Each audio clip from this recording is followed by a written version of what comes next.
more than what I should. It's like, but I will also uses. say I use the any opportunity I can now. I do use the Apple Pay. So I'm usually not using it physically, but I still use it to pay for stuff online. I should just use a credit card. Well, you made a pretty good argument for it. I'll send you the video. And for those please do it. Saying, what the hell are y'all talking about? I was watching a video of Frank Abagnale, the guy the movie Catch Me If You Can is based on. And he was speaking to Google employees, and he was talking about how it's best to use a credit card instead of a debit card, and all sorts of other things, how to protect yourself online and in the future of passwords. It was really cool. Hour. You say it's a podcast? Oh, it was a YouTube clip or video. Okay. Yeah, send me that. That sounds awesome. What is so quick rundown? What is the future of passwords? I think the problem is everyone's got so many passwords nowadays that that's why so many people just use one or two, maybe three variations of a password for everything. So it's so easy to get hacked into. I know. I use the same combination on my luggage: 1, 2, 3, 4, 5. Way to go. He was saying that there's some new technology that came out in the spy world, and it basically guaranteed that the person they were receiving intelligence from was actually that true person. So it wasn't. There was no way for Russia to fake some sort of intelligence that got picked up by the our government or something like that. And that particular technology, excuse me, was getting commercialized. So he thought he claimed, and this what I watched was a few years old, so who knows whether it's going to happen or not. But he claimed that it might replace social security numbers and all sorts of other things. Could definitely work as your COVID passport. I'll pass.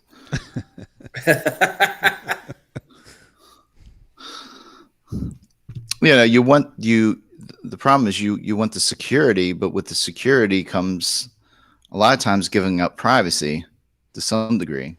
Yeah, you're giving it up to the government, that's for sure. Yeah. If you already haven't already, watch some Edward Snowden and see that. Oh, here we go. Yeah.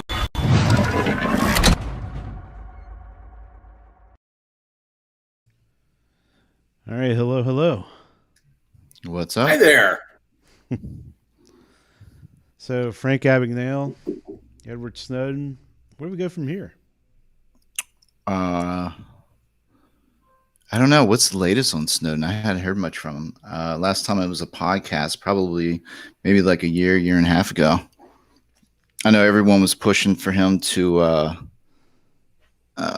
what do they call that when the president can give you pardon? Yeah, I know people were pushing to have him pardoned. Yeah, him and Assange. Yeah, I don't know that much about that. I should probably educate myself on it more. Well, I'd be happy to tell you a bit about it. I'll give you my very biased sure you opinion on it.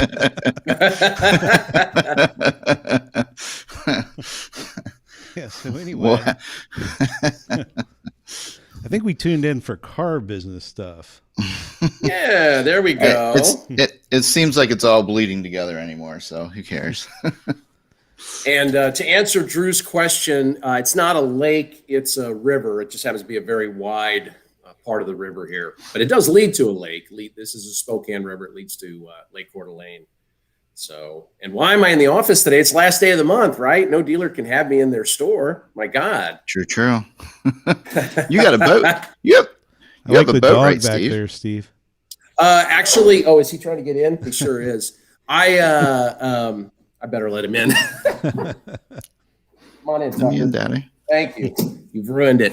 Actually, we sold our boat a couple of years ago and didn't buy a new one yet. We have a couple wave runners. The wife and I enjoy the wave runners. We're empty nesters now, so the boat was a little silly. The one we had, it was one of those wake boats, the kids love to surf off the back of it.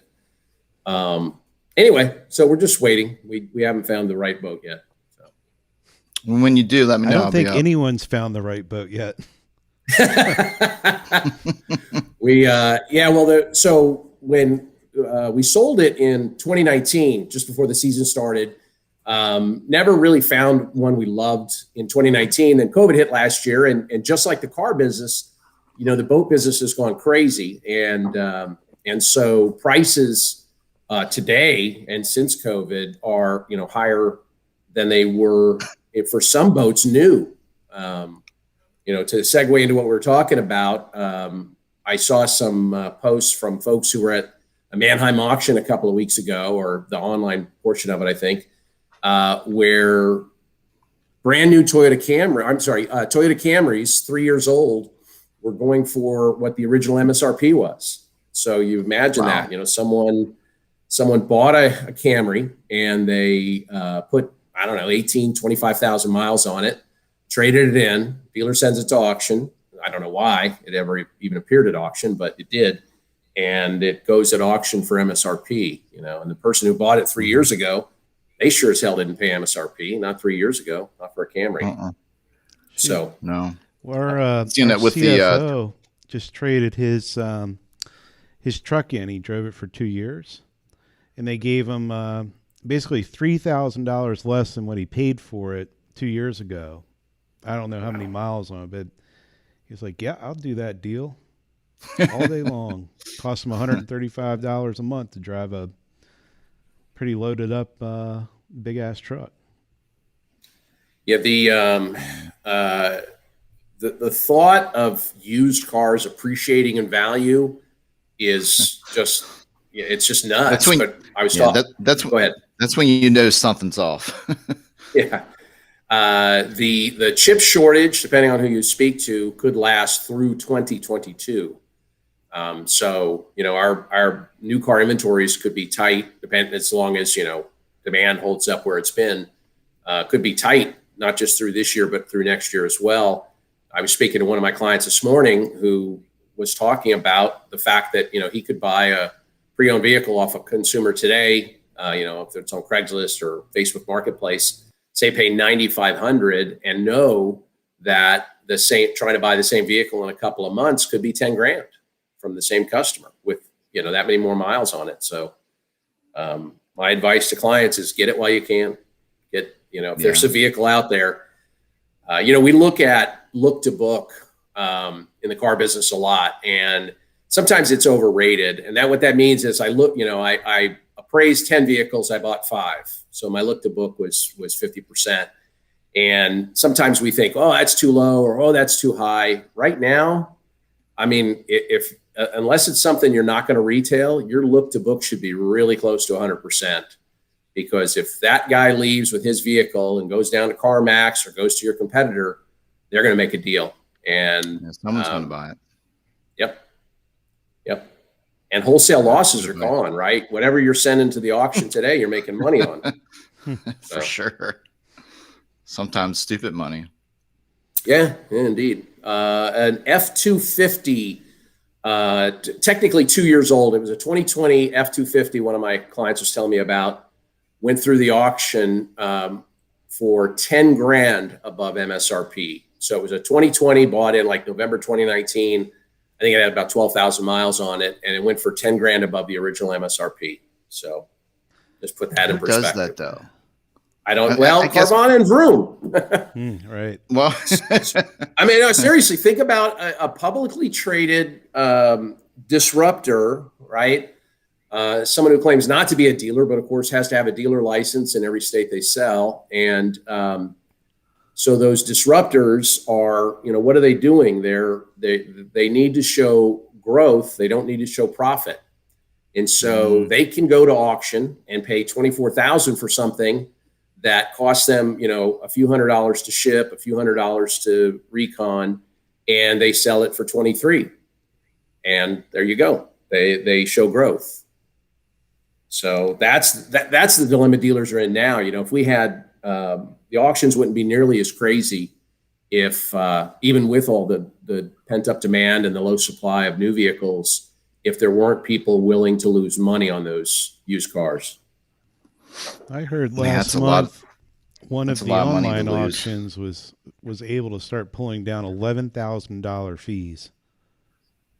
Oh my. Right? What? Yep. On what? I don't know. It was just a quick little thing somebody told me. Just after my mouth hit the floor, I had to move on. But I don't know any more details than that. Well, for the non-automotive people watching, if you're thinking about buying a vehicle, a new vehicle, or even a pre-owned vehicle, you might want to buy now because it's not going to be cheaper in 3 months. And No. I know some of us are getting sticker shock, right? We walk into the dealership and it's and wait, you're going to charge me MSRP, and we huff and puff and leave, but we're being a little silly today if we do that. I'm seriously considering getting rid of my 17-year-old F350.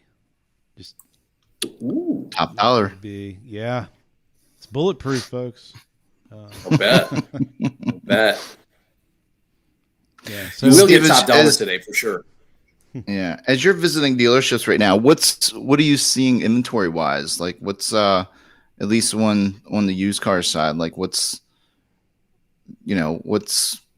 are you seeing like a 30-day supply, 40-day supply, or what? Yeah, right in between there. And it's that magical place that we always, that Viato and others always said we can be, right? We can be at a 30-day supply and make money on the vehicle and continue to replenish. And so, for some dealers, it's lower than 30-day supply that I'm seeing for some of my clients. And the key is, and whether it's new or used, if you're a car dealer right now, unless they have a really nice trade that you want to retail, you have to let them walk on a new vehicle for $300 because you'll sell that new vehicle tomorrow. And there are exceptions, of course. I was at a Ford dealership last week and they had a lot of EcoSports. And I was at a Jeep, Chrysler Dodge Jeep Ram dealer, and they had a lot of Gladiators. And so, there are models that may be a little thick right now, but even that'll work itself out because the manufacturers aren't, shifting production to slow moving models. They're shifting it away from those and into as many fast moving models as they can. The other big thing right now that's just really was kind of eye opening to me is that if we'll just use Ford, for example, if you go to a Ford dealer and they don't have the exact color and trim combination that you want, and you place an order that the factory is building orders faster than they're building, the spec vehicles, if you will. And so if you need a car, and a lot of my dealers are doing this now, they're happy not to sell what they have on the floor. Isn't that a change, right? They're happy to do a build. And, as long as they get the person under contract, obviously you can get out of those, but if they have the person under contract, they'll do a build because they can sell the one on the floor to the next guy. Yeah.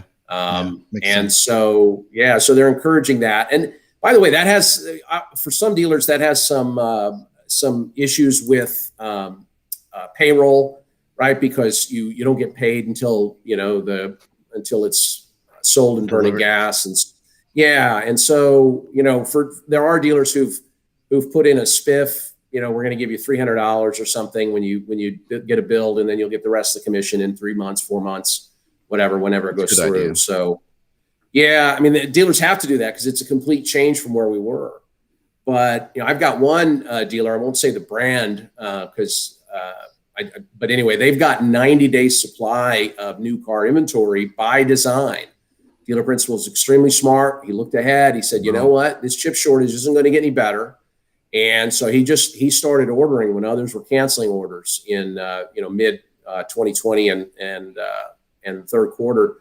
And so now he's sitting on 90-day supply. What's interesting in his market is that dealers of the same brand who are sitting on 30 to 40-day supply of new car inventory, they're discounting deeper than he is. And it doesn't make any sense. He's making record grosses, as all dealers are, except for Carvana and Broom. And he is, but he's walking people for $300. And he's saying, I can't do it.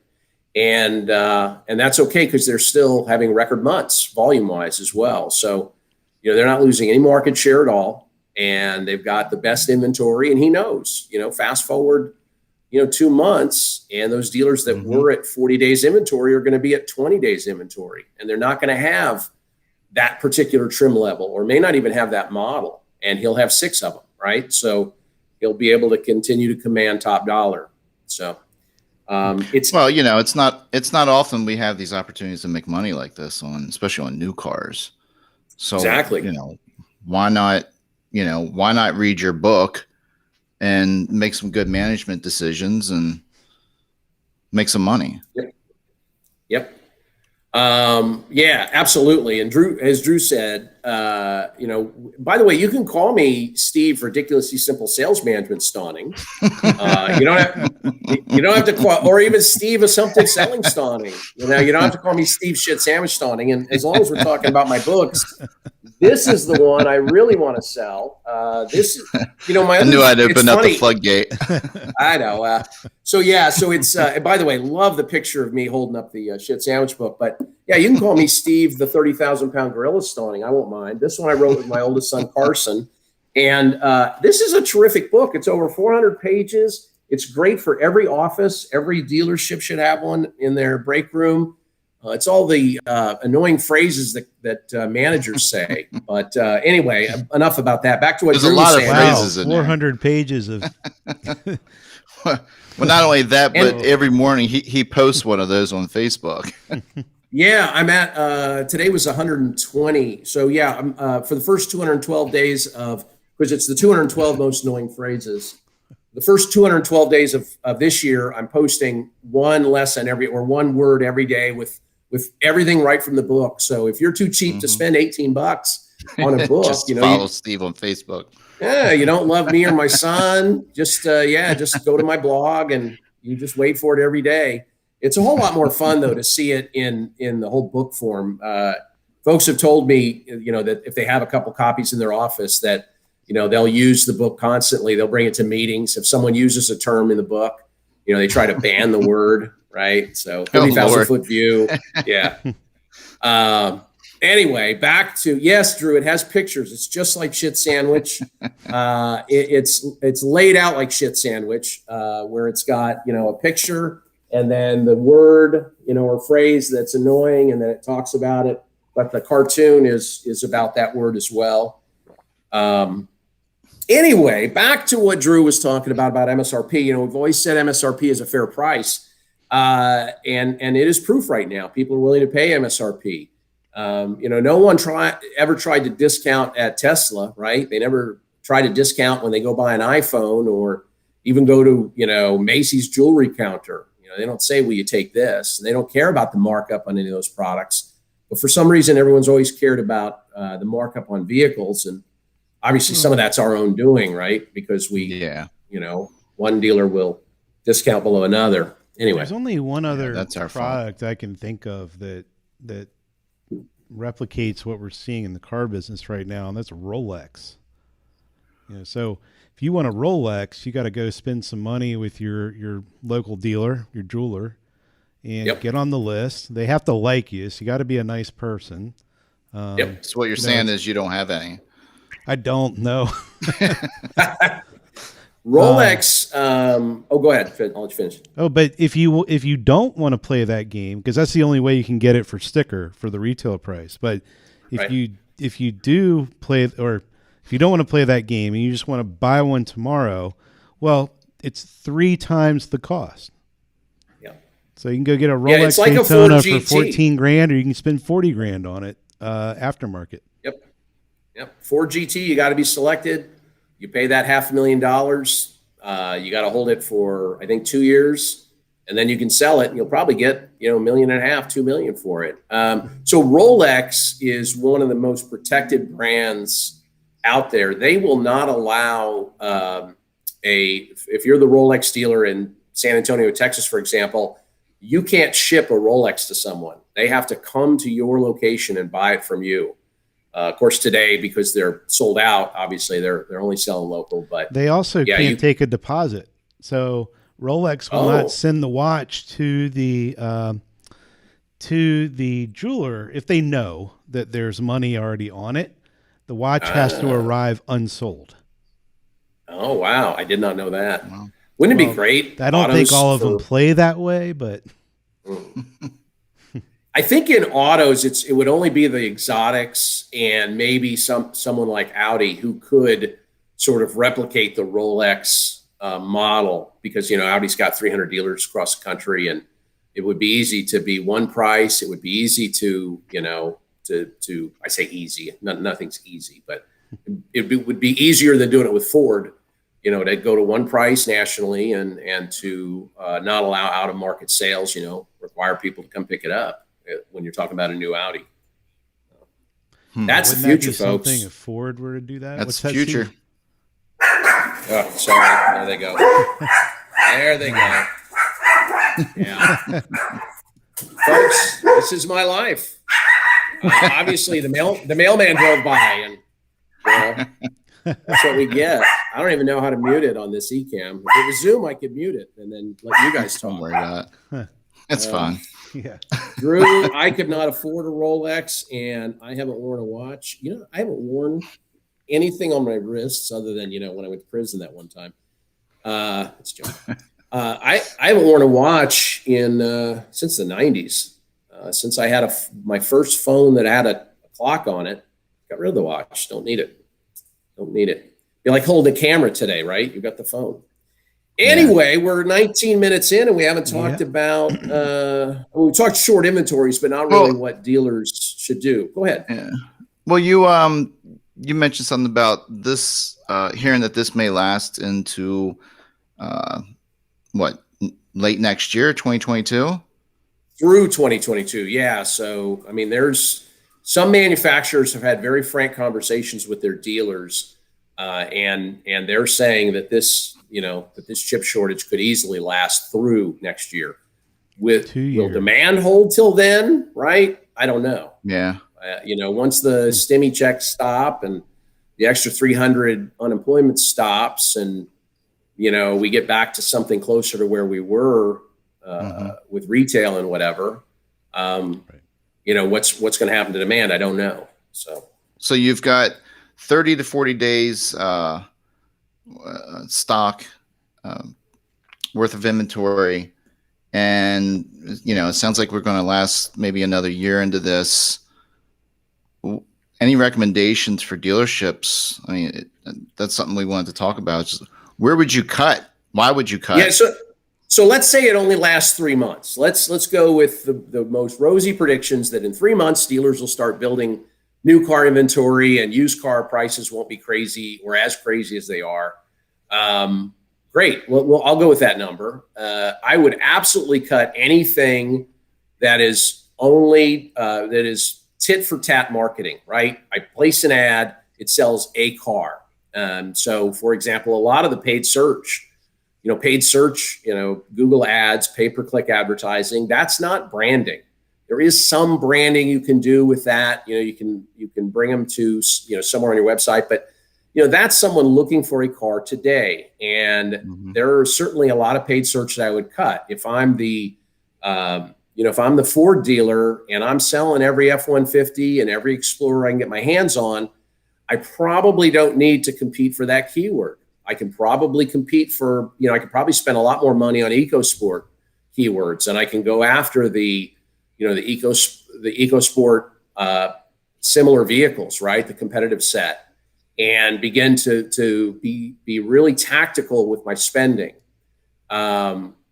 Anything that's branding related, I would be very careful before I cut it, because getting in a consumer's consideration set for the future is critical. It's why dealers who maybe spent very little on digital, going back 10 years ago, right? Dealers spending very little on digital. We look at their Google Analytics just like we would look at it today, and we see almost every organic search term is someone using their name to find them. Well, how did they learn their name? They learned their name through all the branding the dealer had done for 25 years, right? All the radio and TV and newspaper. the sign on the highway, the sponsoring the Boy Scouts or whatever. And so that kind of branding stuff put them in the consideration set for a buyer years later. And so that sort of, branding should not go away. I mean, now is a great time to continue to do those kind of things.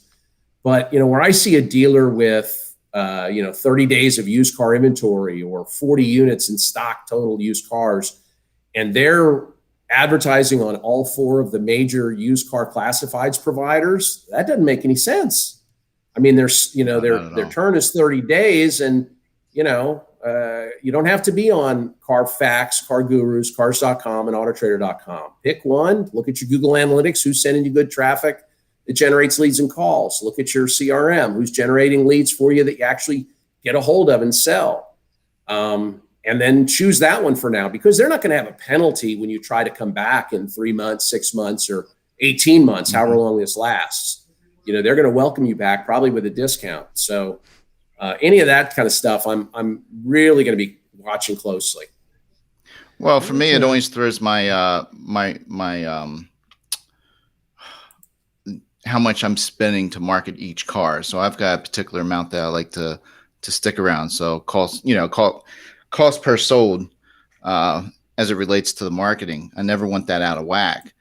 So even our inventory here, I mean, we're a smaller dealership to begin with, and there's times where, someone will say, well, why aren't you on this? Why aren't you on that? I was like, it doesn't make sense for me to be on all those websites. It'll throw my cost per sale way out the door. It doesn't make any sense.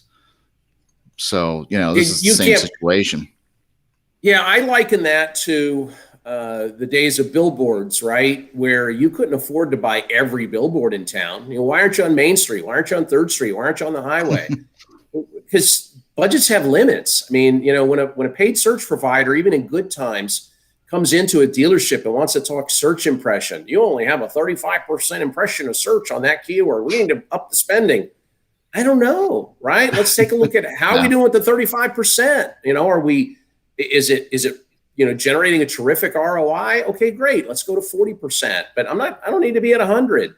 I wanted to address 2 questions that came on the chat. One, Brendan asked about CPO and wondering whether it's worth, doing that, adding all that extra cost. I will tell you that, it feels like it's not, but my dealers who were playing in CPO before are getting behind it quite a bit today, because it is the difference maker a lot of times, right? If you're a Ford dealer, you've got an F1, pre-owned F-150 that's, a little higher than market, and the Chevy dealer has one as well, and yours is certified, you're going to get the extra dollars for it today. People are willing for that warranty. And then, of course, dealers with their own certified programs are doing well. And that's a great point, because you tend to think that you're only in used cars, especially certified ones, that you're only competing against a like model used vehicle.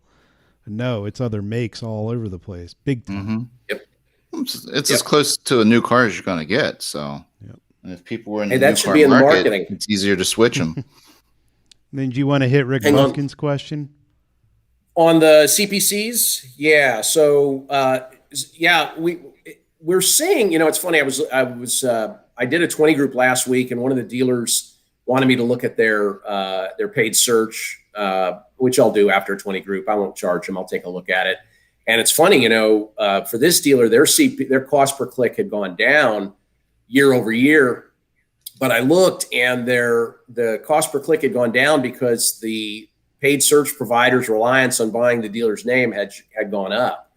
They had gone from roughly, and this drove me crazy, roughly 50% of the clicks were 50% of the clicks last year were on the dealer's name, and now this year 64% of the clicks are on the dealer's name. And so for them, the CPC has gone down. For my clients who work with an honest paid search provider, they are seeing a lot of the low funnel, the high cost keywords coming down. And where I'm seeing dealers paying more for cost per click is where they're buying more high funnel stuff. So a Nissan dealer bidding on the word Nissan, it doesn't make any sense. First off, Nissan shouldn't be bidding on it, but they are. Okay, great. So Nissan's bidding on it.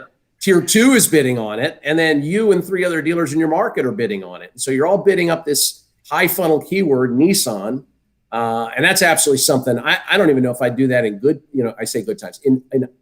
In times when I am sitting on 120 days of new car inventory, I'm not sure I want to buy research keywords. I'm going to let my OEM buy them, and then I'm going to benefit from the traffic that they send to my website. So anyway, so it depends on the clicks you're buying. CPCs for a lot of my dealers are down, but they're being more tactical with what they're buying, and letting everybody else waste their budget on research keywords.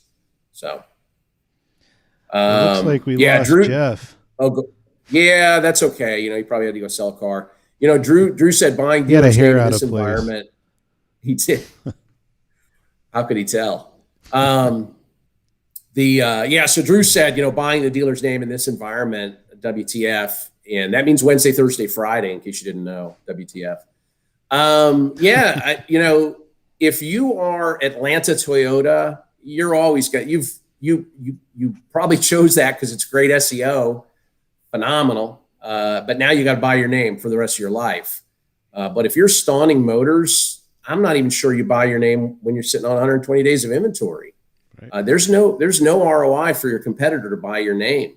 And so unless you're also buying every competitor name because you think you can steal from that brand, it doesn't make any sense. Budgets have limits, even in times when I've got to sell more vehicles. I can't throw money at everything. I can't buy every keyword. I can't be at 100% impression share.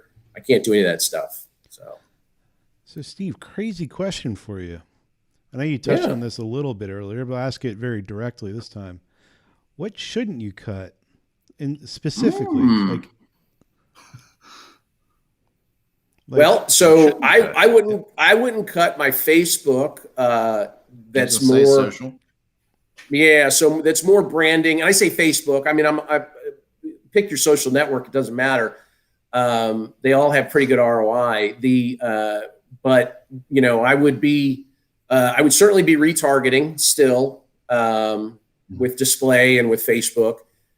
But I would also look to what I'm doing on Facebook and start to shift it more towards brand. There are very few dealers out there, for example, who aren't jammed in service right now. There are very few dealers who need to spend money marketing fixed operations. If I'm one of those dealers, maybe that's what I'm looking at with my Facebook, to shift some of it to fixed operations, to my body shop, if I need the business there. One thing you should never cut, good times, bad times, it doesn't matter, is good SEO. And I focus on the good part of that. The formula for SEO has never changed. It's having good content that brings in visitors who share your content. End of story. Content plus distribution. That's it. And if you've got one of those providers, and I only recommend 2, and I'm not going to recommend them on this. I don't want to, because these things become everlasting. And the 2 I recommend, 10 years from now, somebody goes to prison. Steve said, they get bought 6 times, and the new owner goes to prison, right? Anyway, and there are probably others out there, but I've interviewed probably 30 plus SEO companies over the years, and there's only 2 that I can recommend. Are either of those website companies? Oh no, they're not. Interesting. So let me tell you about website companies selling you SEO, folks. And this is, I'm sure, the website. By the way, there's a reason that I don't sit on any boards for, advisory boards for any of these companies, any of these third parties that sell to dealers. Then it's because I'm honest with my clients, and frankly, I don't let them waste money. But the website company, when they came to you, part of their pitch was, this is the best SEO'd website out of the box, right? We have the best search visibility. We have all of this stuff. So you bought the website, the first visit or the first phone call from the website company, what do they want to do? They want to sell you the Premier package, the Platinum package SEO, the this, the that. I did just look at a company, a dealer's Google Analytics, who asked me to take a peek at it. They were paying for SEO from their website provider. 2 huge red flags. One, it wasn't the dealer's Google Analytics anymore. It was the website providers. The website provider had kicked off the dealer's Google Analytics, but gave them access to the website provider's Google Analytics. The other red flag was they hadn't enabled Search Console in Google Analytics. And without Search Console enabled, there's no way for you to fully track the impact in an impartial way of your SEO, of those efforts. So anyway. Yeah, Drew. I mean, it's a great question. Why are you selling me SEO if you're the best out of the box? Why do you want to offer me SEO now, right? Usually, the website companies have really good people at the top of that department, and we've had a few on. Top folks. I've experienced that. But yeah, the entry level folks might not get the messaging. Yep. Make no mistake, so you can't. And I don't want to get in the weeds here on SEO, but it's got to be unique content. It can't be duplicated, and it's not enough to just build out, the same page for every Chevy dealer, but change the names of the cities and the name of the dealer print, the name of the dealership brand, and then stick that content on there. One thing that I teach still happening so much. No, my favorite one is there is a particular company that outsources all the content creation to India. And they pay $2 an article. I don't know how I would do that, but it's pretty cheap. Yeah, and then they cough it up on a couple hundred dealer websites the next day. Yep. Google's pretty smart. This may come as a shock to some people, but Google's kind of smart, and they can sniff that out pretty well, pretty quickly. There's nothing proprietary in SEO. There's just it's not. It's all. Except for, and I'll mention one company by name, Remora. Except for Remora websites, all the other websites are fairly equal. They're all, I don't care which one you go with. From a search visibility perspective, they're all fairly equal. Remora is better architected, but it's extremely expensive, and not approved by any of the OEM programs. So, if you do move to them, you're going to have a fight on your hands. I have a client who's got them. Great website, right out of the box. Truly terrific architecture. It's the only website, not the only dealer website. It's the only website, a Remora website, was the only website that when I went to web.dev to do the Google Lighthouse report test, whatever, web.dev, if you want to see how your website performs, it's the only one that ever scored 100 on SEO. Most dealer websites score in the 80s, between 82 and 87. If you're scoring below 80 on that, there are some architectural problems you want to get taken care of. If you're scoring above 90, your website provider is doing the things they need to do to limit your elements that are unfriendly to search engines. But just so you know, that web.dev score for SEO, that has nothing to do with the content on your site, other than images and things like that. Do you have alt tags, that kind of thing? It doesn't tell you if your SEO provider is building good content for you, good blogs that are unique and link worthy and share worthy, that kind of thing. That's really that's why you need Search Console to see if you're, if you are the Ford dealer in Wichita, Kansas, are you showing up for terms like Ford dealer near me and Ford dealer Wichita? Or are you just showing up under Stawning Ford, right? That's what Search Console can do for you. And that's in Google Analytics if you don't know where it is. If a dealership is paying for some type of SEO service and they're feeling a little leery about it, or maybe they're questioning it because, it's this company has maybe a past or a record for doing what you were talking about with the India thing, what'd be the easiest way for them to find out? And does any of those scoring methods or services, do they take that into account? So Search Console is not perfect, to be clear. It's in Google Analytics. It's not perfect, but it's the only way you can see the actual keywords that people are finding you organically. And so you can use Search Console and you can have a plan. So for example, if I'm paying for SEO, if I'm the Audi dealer in Salt Lake City, I don't need to come up very high for Audi Salt Lake City because Google's already showing me number one. And I've got the Google My Business page for that. But I do want to show up higher for luxury cars, luxury used cars, luxury cars for sale, Lexus maybe even. And so I can tell my SEO provider that I need to show up higher for used cars or luxury used cars. And then I can measure using Search Console where did I show up for those keywords in my market 3 months ago? Where do I show up today? So Search Console combined with one other thing is what you need to track. Besides it being your Google Analytics account, that is a non-negotiable. But you get Search Console enabled by your SEO provider. And then you also demand every month that they send you an SEO log. You don't care to see their reports. Their reports are worthless. They're going to show you your click-through rate is up and your organic traffic is up. Yeah, my organic traffic is up because I was on TV, talking about our $2,000 above Kelly Blue Book sale or something. It's just nuts. Mm-hmm. But the SEO log is where the SEO provider will tell you exactly what they did. We made these changes to your Google My Business page. We made these on-page SEO changes. That's structural stuff underneath. It's called on-page, but really it's behind the page. And then we added this content, and here are the links to this content. And any SEO company or anybody providing SEO that will not give you an SEO log or says, what's that? You need to cancel them right away, because the reason you have an SEO log is, let's say the three of us were doing SEO for a company, right? Last month, Jeff did the SEO for this dealer. This month, I'm doing the SEO for this dealer, right? And Alex, next month, you're going to do the SEO for this dealer. If I didn't know what Jeff did last month, I might repeat those same things. And if you didn't know what Jeff and I did the last 2 months, next month, you may repeat the same things. So every good SEO company keeps an SEO log because, it's not the same person writing SEO for a dealer month in, month out. Anyway, but all that said, I always throw out the offer. I'm happy to help you sniff out the cheaters. You don't have to pay me.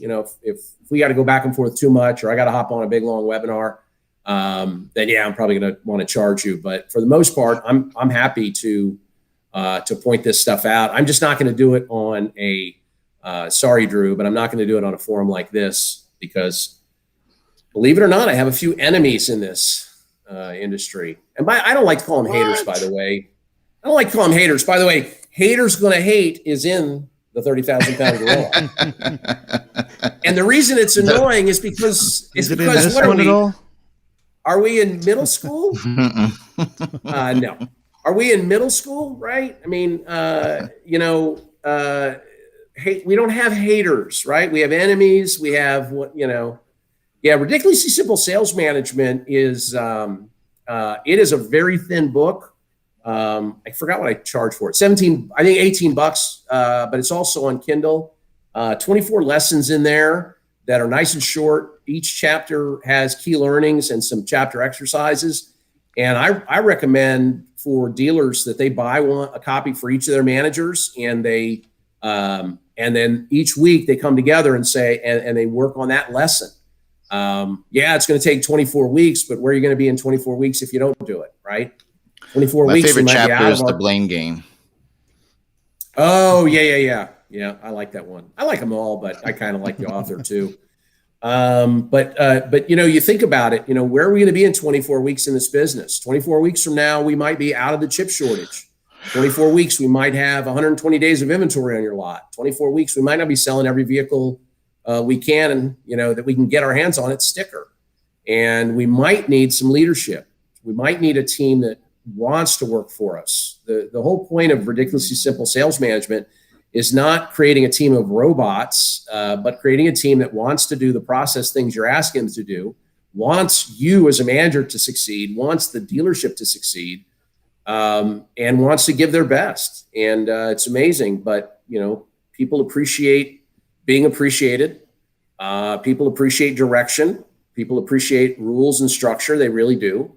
As much as, we say they don't, or if I try to hold them accountable, Steve, they'll all quit. Well, maybe it's the wrong folks, or maybe you're not holding them accountable properly, right?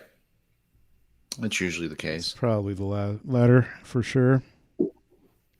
Yeah, indeed. And Drew said I'm like $15 an hour, right? Actually, no, I don't want to give my hourly rate. The new minimum. But you know what? I'm free until I run out of time, and then I say, you know what, you're gonna have to start paying me. So, anyway. So another thing, would you advise keeping Edmunds if dealers still have that? I was gonna. So you know what, Steve, so what's your beef with Edmunds? Well, I wrote on the LinkedIn, and by the way, I'm over 50, so I have to say "the" in front of every social network. So I wrote on the LinkedIn that that Edmunds had been purchased. You don't put it 100%. In front of CIA, right? You're old enough for that, yeah. That's right. It's CIA, yeah. Yes. It's also university because I'm British, right? And it's hospital. I went to hospital. Anyway, so I wrote on the LinkedIn how I shared a story that Edmunds had been purchased 100% by CarMax. They used to own, I think, 25% or 15% of it. They bought the rest of it this month, April. And someone who had commented on it wrote back to me in direct message that they got their hand slapped by Edmunds. And so, I don't need any, lawyers bothering me. So I will say this. Edmunds is now 100% owned by CarMax. CarMax is your competitor. Whether they're in your market or not, they are your competitor. The currency of today in automotive, and has been for a number of years, maybe more than a decade, is data. Getting those in-market shoppers, knowing exactly what they're looking for. It's one of the things that makes Facebook so strong. Their targeting is phenomenal because they have true in-market data. They've got their Facebook pixel everywhere. And if you're looking at a car on any site that has the Facebook pixel on it, you are, Facebook knows who you are because they know you from Facebook. They know what you're looking for, what you spend a lot of time on, if you submitted a lead or not. They know all that stuff. And so if I were a dealer, let me just say it that way, I would not be spending money with Edmunds. I wouldn't, because one, if Edmunds makes profit, it goes to CarMax, right? It doesn't go to, the folks who used to own Edmunds. Two, if I'm spending money with them, I'm helping them to market that site and collect more consumer data. If I have my inventory on that site, then I'm giving them even richer data because they'll know the consumers that saw my vehicles and what they did with them. Now, the Edmunds folks, the CarMax folks might say, no, Steve, there's a Chinese wall. We don't get any data from Edmunds anymore, whatever. Okay, I'll take your word for it. There are other places to spend my money. I don't have to be everywhere. I just don't. Make no mistake. The budget has a limit. Yeah. I mean, make no mistake. Cox Automotive is, I think they may still be an investor in Rivian, the electric truck producer. They are positioning themselves as they should be. That was a personal investment. What's that? That was not the Cox Automotive. This was a personal investment, a pet project. Oh, well, then I take it all back. That's how it's been spun. Gotcha. Okay. That makes it all different. It does. So, but here, I know that there are a lot of dealers out there that they want one throat to choke, right? They want one person doing all of these things for them.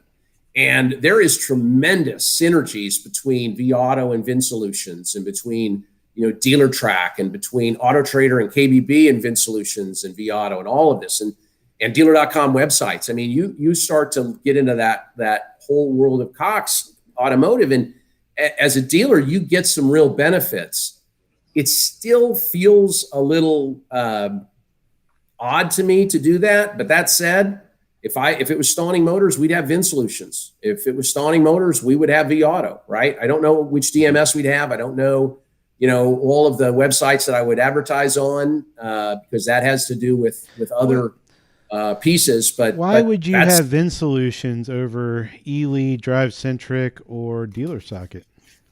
So DriveCentric is my second favorite, and if I was a smaller dealer, I would look at that. If I was a tiny dealer, I would look at Dominion's Web Control, the old AVV product. But if I want a full service CRM that helps me manage my team in real time, it's Vin Solutions. I used to hold Vin Solutions, eLead, and DealerSocket on the same level. And I always said, if you have one and you're thinking of switching to the other, why do it?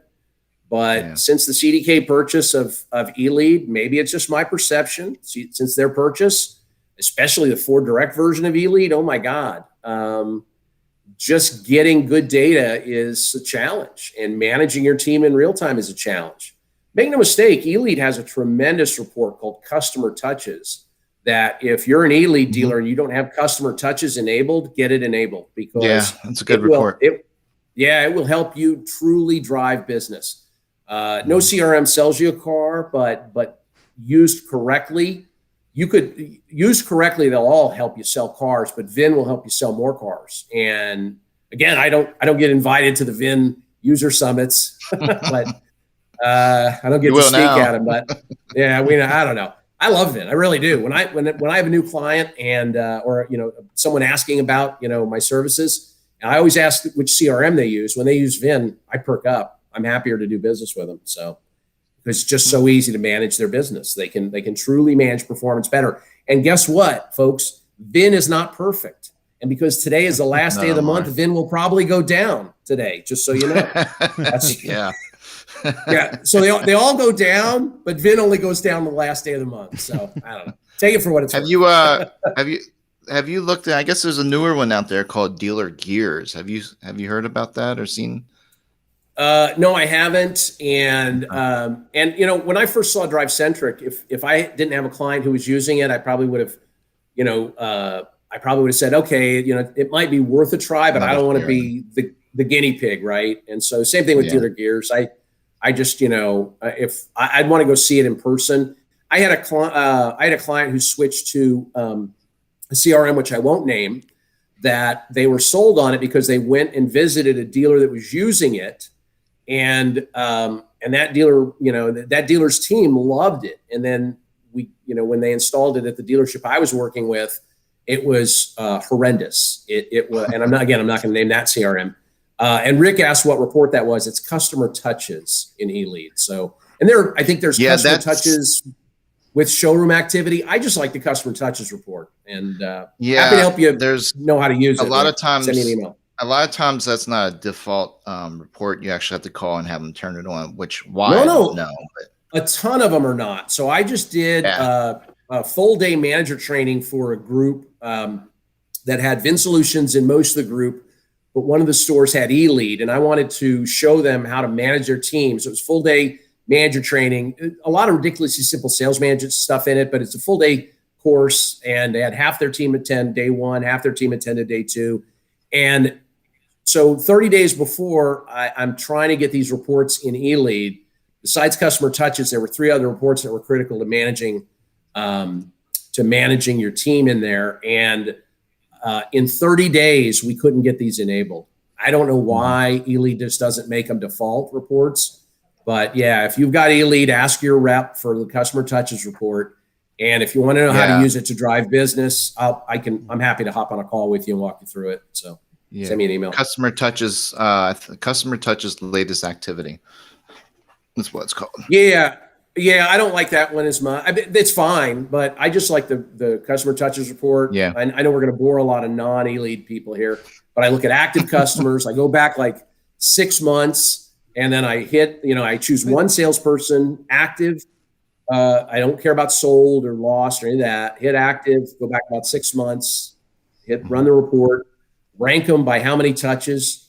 It's going to, dealers, man or woman dealers, your hair's going to fall out when you see how many people are active and we haven't made a single touch attempt. We haven't made one contact.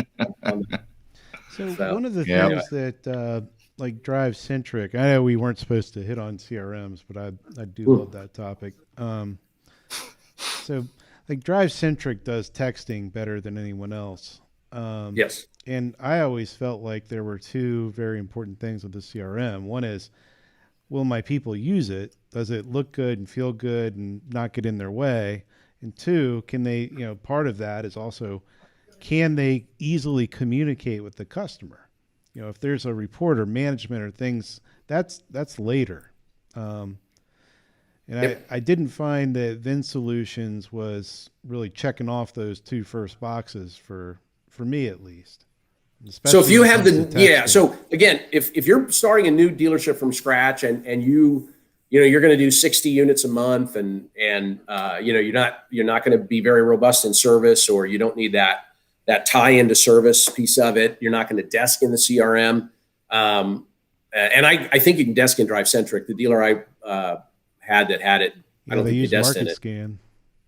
So then DriveCentric is fine. If you're looking for something that you're going to build over time, and especially, and again, I don't know if DriveCentric has this ability, but Vin's ability to have parent-child relationships between teams and dealerships. So if I'm a 5-store group, I want Vin Solutions all day long, because it's one login. I can see all the dealerships at once in the reporting. And when I say reporting, by the way, I teach managers to not worry about the monthly and weekly reporting. I don't want to subscribe to a bunch of reports that I just ignore when they come to my email. Right. I have a 1-hour class that I do with my clients who have Vin for their managers that shows them how to manage Vin in real time, and then how to find deals in Vin. And I don't have those classes for Dealer Socket or eLead. Not that I haven't tried to put those together, but it's just not as intuitive from a manager standpoint who wants to lead their team to drive activities throughout the day. If you have Vin and you're thinking of switching to DriveCentric, I'd probably say no. If you have DriveCentric, you're thinking of switching to Vin, I'd probably say no, unless you're planning on adding some locations. And again, I don't know if DriveCentric has good parent-child relationships. Yeah, I don't think that we call it tenancy model in the tech world, where it's the same thing like the Mandarin hotels, for example. We're talking Rolex and Mandarin hotels. But like if you go to a Mandarin hotel, I was born with a silver spoon in my mouth. I got, Papa has dealership. So, all right. So, you go to a Mandarin hotel in Los Angeles, and you leave, and you left the thermostat at 68 degrees, and you go to a Mandarin hotel in Hong Kong. Your next day, you're walking in, and they've already got your thermostat where you left it last time in the last location. So the hotels, in that example, they have basically a CRM that doesn't care about what location you are. You are a single human being in their entire database across everything. So if you're a dealer group, when I was at Checkered Flag, and all of our stores are on Dealership Row in Virginia Beach and Norfolk, and there was only one CRM that ever had that kind of model, but it doesn't exist anymore. And none of the CRMs had any way to say, okay, I bought a Toyota, and I also bought a Honda for my wife, but my family, my household is 2 separate households to the Checkered Flag Automotive Group, because I bought a car from 2 different stores, and I can't market to that single household. So if they opt out at my Toyota store, I'm still sending them crap at their Honda from the Honda store, pissing them off, stuff like that. Yeah, and I know from looking at the group level in Vin that I see that those instances of that customer. I don't know enough if I could merge them and make them one and have the history, be in both records, because at the store level, you don't want the Toyota store seeing Honda customers. But seeing the history would be good. Or at least knowing that it's a single person. So if you have a group level BDC, or you're a vice president of sales for the entire group, get a complete picture of how many customers does the group actually have, and so forth. And so it just goes on and on and on. There's a lot of benefits. It would be something they could add. And by the way, one thing about DriveCentric, because I know we're tight on time, I did want to say they are still small enough and new enough that they're extremely nimble. The client that I had who was using them, we would request things and they would be built overnight. And obviously that'll change over time. But if you're looking for some customization, that's nice. The other thing about Vin lately is their current Vin reps are really strong in every client that I have. It's not like for the other CRMs that are out there where you call your rep and then they've got to call 8 people to get you an answer. These folks are really solid and are very helpful right now. I don't know how they're paid because they're not trying to upsell. They don't spend all the time trying to sell, whatever Vin's version of Revenue Radar and Gold Rush is. I forgot, but anyway. I believe the lady who is running Vin Solutions in the Cox Automotive Group is one of the strongest leaders in the group. Well, it shows. It shows with the current Vin reps, that's for sure. And by the way, that'll change over time, right? If you're watching this in 2022, you probably are going to say, Steve, what a liar you are. Vin has the worst reps. I don't know. And Drive-Centric moves slow as hell. Yes. What are you talking about? I switched to them and I can't get anything done. No, they were bought by so-and-so, and Yes. now they're terrible. Yep. Yep. Indeed. So, guys, to wrap this up, things to cut. Dealerships have very little inventory right now, especially on the used car side. Steve, you're recommending dive into your paid search. Dive into all your tit for tat and tit separate for it out. tat. This is what you mean by immediate tit for results. tat is if your advertising or marketing is selling a particular, I guess, like a particular vehicle, dive into that, maybe reconsider, but stick with your branding messages right now. Cut Edmunds, I didn't say cut Edmunds. I said I would. No, you didn't say that. I'm sorry. Okay, good. Of course, double check your third party leads, because a lot of times they are tit for tat. Yeah. I would just look closely at anything that's immediate, right? Spend a buck, get a buck. If that's, it doesn't mean I'm going to cut them. It means I'm not going to buy third party leads for models I don't have, right? It doesn't mean that. Say right? don't cut anything that's part of your process either.